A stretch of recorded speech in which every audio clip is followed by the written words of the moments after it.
Atenção, vem reforço grande aí. Preparação para enfrentar o Fluminense no primeiro jogo da final. Se encerra hoje. Carlos Alcaraz pode estar voltando ao Flamengo. E Tanuri, ex-chefe do departamento médico, causa polêmica nas redes sociais.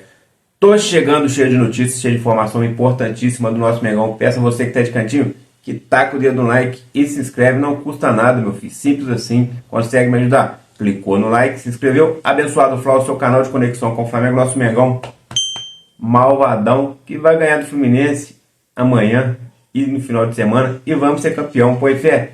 Comenta aí, meu filho. Fala, meus fofos. Vocês estão bom? Eu tô bom. Sejam todos bem-vindos e vamos que vamos. Meus amigos, começando com a baita bomba aí, né? Bruno Henrique estará de fora da final. Isso é certo. Lesão confirmada. O jogador deve ficar pelo menos 15 dias afastado. Não teria tempo hábil para voltar para a final. A final se encerra no final de semana, provavelmente no domingo. Temos o primeiro jogo amanhã, 21h45 no Maracanã. Jogo esse que será transmitido pela Globo, pela Sport TV e pela Premier. E alguns canais do YouTube também. E pela Band, né? Pode esquecer da Band não. E no final de semana aí, no domingo, provavelmente vai ser no domingo, né? Ainda não está decidido. Teremos um jogo final. E aí acabou. Só depois, no dia 29, começa o Brasileirão. Então Bruno Henrique está fora da final. Uma péssima notícia. Detalhe. Você acha que o Bruno Henrique vai fazer falta? Eu, particularmente, acho que é uma perda e tanto, que é um jogador muito decisivo. Mas e você? O que você acha? Bruno Henrique vai fazer muita falta ou não para o Flamengo? Comenta aí. Meus amigos, dando sequência aí, né? Já que a gente começou falando de Bruno Henrique, o Tanuri, ex-chefe do departamento médico do Flamengo, criou uma polêmica aí, né? Porque ele apareceu aí nas redes sociais, pelo Instagram, e disse o seguinte, né? Após ver a sequência de lesões aí, o Márcio Tanuri, ex-chefe do departamento médico do Flamengo, ironiza sequência de lesões do elenco rubro-negro. Ele colocou lá, entre aspas, profissionalismo é tudo, né? Isso que é importante, ainda bem que o problema foi embora. Agora tudo vai caminhar da melhor maneira possível. No seu Instagram, o Márcio Tanuri ironizou esse momento que o Flamengo vive, porque desde que ele saiu, junto com ele foram mais de 40 profissionais. Ou seja, o cara foi demitido e levou 40 profissionais também demitidos. Teve uma limpa no Flamengo, não foi só no departamento médico. Gerente de futebol foi mandado embora, técnico de sub-20, várias outras pessoas que gerenciavam algum departamento do Flamengo. Então fizeram uma limpa no Flamengo, jogadores foram embora, mas as lesões continuam, os jogadores estão se lesionando muito.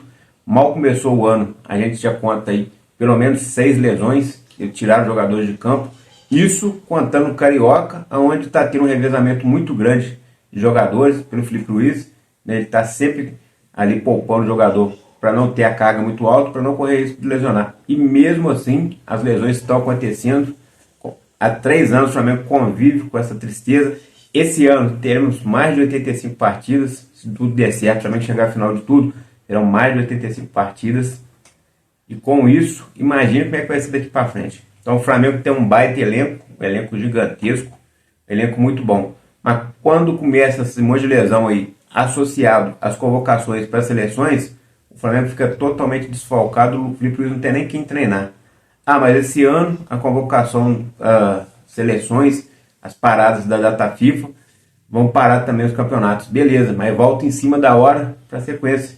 E se o jogador foi para lá e se desgastou, como é que faz? Outro detalhe, Felipe Luiz vai treinar quem enquanto os jogadores estiverem com as seleções? Porque o Flamengo pode perder, se tudo der certo com a volta do Pedro, Cebolinha jogando bem, o Flamengo pode perder até 11 jogadores por partida, por parada data FIFA. E aí o Felipe Luiz vai treinar quem? Então tem tudo isso aí. Então o Flamengo precisa de um grande reforço. E nisso aí o Flamengo está correndo atrás. Por que o Flamengo já está correndo atrás de um grande reforço? Porque o Flamengo consegue ali, junto com o Conselho Deliberativo, um aumento na verba, que antes era de 150 milhões de reais para 184 milhões de reais. Isso possibilitará o nosso Flamengo a contratar mais jogadores, porque vai precisar. Tem essa novela com o Jorginho aí, que a gente não sabe desfecho até agora, porque até no domingo estava chegando as informações, a gente estava conseguindo apurar, mas agora está um silêncio total. A gente não sabe se tem o sino de jogador, se tem ou não, se vai assinar, se não vai, se já assinou. tá tudo travado. Na Europa, crava que já até assinou o pré-contrato, mas no Flamengo desmentiram e não deram mais sequência, e se tivesse assinado, eles teriam anunciado, certo? Então a gente não sabe, mas o Flamengo vai ter que correr atrás de outros jogadores, vai ter a janela especial em junho, podendo contratar 6 jogadores temporariamente. Há também a expectativa do Neymar chegar, então tem muita coisa para acontecer. E o Flamengo tem esse dinheiro e tem o dinheiro da venda do Carlos Alcaraz, mas caso ele venda, caso o Flamengo venda realmente. Muita gente crava que essa jogada aí dessa meta com o Everton é pura balela e que o Everton vai ficar com o jogador de qualquer jeito.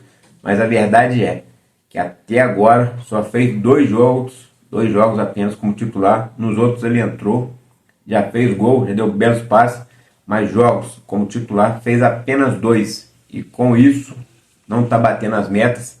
Faltam poucos jogos, ele precisa jogar pelo menos mais 6 jogos para que seja efetivado o jogador do Everton, pelo menos na cláusula contratual. Mas como muita gente está cravando, que mesmo ele não batendo as metas, o Everton vai contratar. Mas aí, né, corre o risco disso aí ser um blefe e eles devolveram o jogador. Mas caso devolva também, é um baita jogador que seria um reforço importante para o Flamengo. Por isso que eu falei, grande reforço vem aí, porque o Carlos Alcaraz pode retornar ao Flamengo e ser um grande reforço. Fora o que o Flamengo vai contratar, que o Flamengo tem que contratar. Além do Jorginho aí que está na mira, já dizem que é o futuro jogador do Flamengo, que o jogador teria confidenciado sua família que está ansioso para chegar ao Brasil para jogar pelo Flamengo. Então o Flamengo ainda vai ter que contratar mais gente. Tudo isso está acontecendo, a situação não está nada boa. E o Flamengo, apesar de ter um baita elenco, tem um elenco muito frágil. É o elenco mais frágil do futebol brasileiro. Ano passado a gente perdeu muitos jogadores lesionados. Esse ano começamos convivendo com isso aí. Muita gente falando que a bruxa está solta no CT. Manda médico embora, manda preparador físico embora, manda isso, manda aquilo, mas está sempre tendo jogador lesionado. Talvez tenha que diminuir a carga nos treinos, porque nos jogos já não dá mais, né? Já está poupando demais. Então vamos ver o que acontece daí para frente, meus amigos. Mas a situação é essa. E falando aí de coisas boas, o Wesley vive o seu melhor momento desde então, até no meio do ano passado. Ninguém, a maioria dos torcedores, não queria nem saber do Wesley dentro de campo. Wesley, Alan, todo mundo, quando ficava sabendo que eles não iam jogar, já considerava isso um baita reforço. Mas o Wesley deu a volta por cima, é um dos melhores jogadores do Flamengo hoje, deve ser vendido no meio do ano, mais um dinheiro entrando, ou seja, além dos 184 milhões que tem para fazer contratação, deve ter mais pelo menos 35 milhões de euros do Wesley, que daria para contratar muita gente, bateria as metas financeiras aí de vendas do ano e ainda sobraria muito dinheiro em caixa. Mas, né, como eu estava dizendo, o Wesley deu a volta por cima, está super valorizado, vai para a seleção brasileira. No meio do ano deve ficar mais valorizado ainda que o Super Mundial. E o Danilo, que é um lateral, né, da seleção brasileira, um lateral aí que hoje no Flamengo está sendo zagueiro, mas é um baita lateral, resolveu aí falar sobre o Wesley. E é veterano, então por isso tem moral para falar, fora os times que ele já passou, né? O Danilo disse o seguinte, abre aspas aí, força mental incrível. Abre aspas. Danilo fala sobre o Wesley e compara a história de revelação da base do rubro-negro com o início da sua carreira. A história de Wesley parece em algum momento um pouco com a minha. Esse garoto tem uma força mental incrível e eu falei a ele que ele não saiu porque tinha muitas coisas para conquistar ainda aqui no Flamengo. Então isso aí foi uma declaração do Danilo em apoio moral e reconhecimento ao Wesley no canal GOAT. Então, Danilo observa e vê ali as características do Wesley e sabendo que o Wesley vai ter um baita futuro. Isso aí já tá, todo mundo já tá vendo, ele tá jogando muito, é um baita jogador já, né? No Flamengo tá aí, ó, arrebentando, é um dos principais jogadores. Outro grande jogador é o Gerson, que alguns jornalistas aí têm cravado. Apesar de ser bom, ele não chuta ao gol, mas um detalhe, a posição dele é realmente de não finalizar muito. Estilo Everton Ribeiro, fazer poucos gols, mas ajudava muito a equipe. Claro, um jogador mais ofensivo é melhor para a equipe, mas o que o Gerson faz já ajuda muito. Ele consegue prender a bola em certos momentos, ele tem visão de jogo, ele potencializa o Wesley.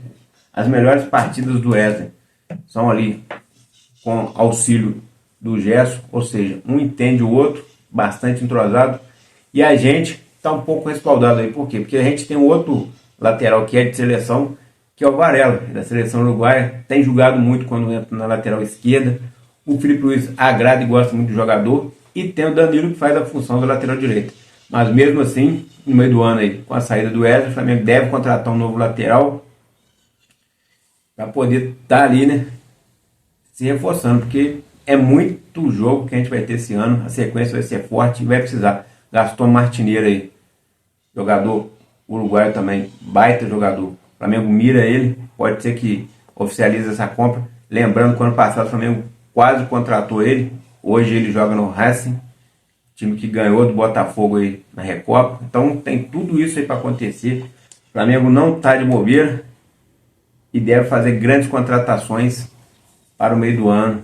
Tem que contratar, galera. Tem que contratar, não só para o meio do ano, tem que contratar para a sequência. Porque, olha só, agora, a partir do dia 29 de março, terminou o Campeonato Carioca, o Flamengo campeão, começa aí a sequência Brasileirão, 29 de março. Brasileirão, depois tem Libertadores e Copa do Brasil. Para no meio do ano, disputa o Super Mundial. Vem do Super Mundial, dá sequência Brasileirão, Copa Libertadores e Copa do Brasil. Ou seja, é muito jogo. E esses jogadores do Flamengo estão parecendo que é de isopor ou de vidro, estão sempre machucados. Deixa a gente muito preocupado. Lesão no Bruno Henrique, lesão no Alexandre, lesão também. Começou, não chegou a ser lesão, mas quase se lesionou. O Danilo, que mal chegou. Lesão no Everton Cebolinha, lesão no Michael, lesão no Ayrton Lucas e lesão no Juninho. Então é muita gente se lesionando. Sem contar o De La Cruz e o De Arrascaeta, tem que ser poupado, porque se botar eles no ritmo no meio do ano, esquece. Jogadores sul-americanos, tirando aqui do Brasil, a maioria não consegue jogar aí mais do que 40 partidas por ano. Os jogadores chegam no Brasil e sentem muito, porque nos países deles, nos campeonatos fora do Brasil, são bem menos partidas. No Brasil, por exemplo, o Flamengo pode chegar a 85 partidas no ano. Se você pegar na Argentina, que tem o segundo maior calendário aí, chega a 65, ou seja, 20 partidas a menos. Isso um time de ponta que chega no final. Então os jogadores que vêm desses clubes, revelados nesses clubes, da Argentina, Uruguai, Chile, Equador, coisa e tal, os jogadores já vêm acostumados com aquele ritmo bem menor. Não tem tantos jogos como no Brasil. E chegam aqui, eles não aguentam a carga do Brasil. A Arrascaeta sequer faz aí 50 partidas no ano. Não faz de jeito nenhum. O máximo que ele fez no Flamengo, por exemplo, foi 30. Geralmente ele faz 20 no ano inteiro. Isso como titular. Outros ele entra um pedaço, coisa e tal. Aí você pegar o De La Cruz, ano passado, de junho em diante, o De La Cruz estava morto, não aguentava fazer mais nada. Também se lesionou. Olha só como é que fica a situação. Então há uma diferença muito importante física dos jogadores do resto sul-americano aqui com os jogadores brasileiros. No Brasil a carga, desde que eles começam na base ali com 12, 13 anos, os jogadores já têm muitos jogos pela frente, então eles vêm sendo preparados para ter essa carga de 85 jogos por ano. Nos outros campeonatos sul-americanos não, nos outros times sul-americanos não. A carga é bem mais baixa, é bem menos partida. Então tem tudo isso aí. Então é importante ficar atento. Nosso Mengão vai ter que fazer contratação e vai dar tudo certo. Põe fé? Comenta aí. Abençoado Flá, aqui é mais Flamengo. Tamo junto. Tá com o dedo no like aí e se inscreva. Valeu, amigos. Fui.